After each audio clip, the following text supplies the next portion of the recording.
toj grupi je bilo 40 do 50 terorista naoružanih najmodernijim naoružanjem.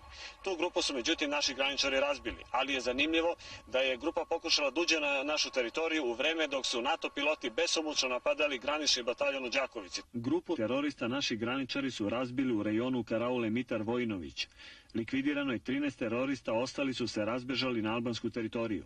Svi teroristi su bili u NATO uniformama ili sa zastavom Nemačke. Sudeći po uniformama, naoružanju i opremi, radilo se o specijalnoj grupi terorista koji u okviru akcije mobilizacije svih Albanaca s Kosmeta u Albaniji pod komandom NATO treba stalno da napadaju granicu, prinude vojsku Jugoslavije da reaguju u odbrani granice, a onda optuže Saveznu Republiku Jugoslaviju za navodnu agresiju na Albaniju, što bi stvorilo uslove za nove pretnje i pritiske NATO-a.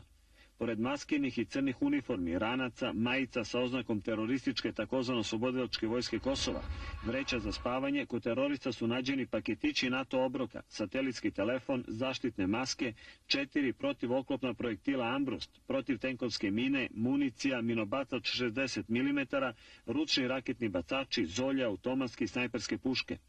Teroristi su od modernog naoružanja imali prvi put viđenu kod njih američku snajpersku pušku dometa oko 2 km, Grizzly veliki medved proizveden u Sjedinjenim Američkim Državama, kalibra 12,7 mm, ali sa jednim metkom.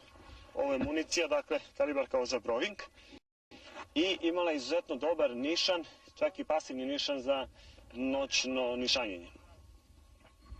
Među zapanjenom dokumentacijom je i tablica gađanja i pravila za minobacače, putne isprave terorista, brojne fotografije na kojima su teroristi dok su boravili na obuci u Albaniji.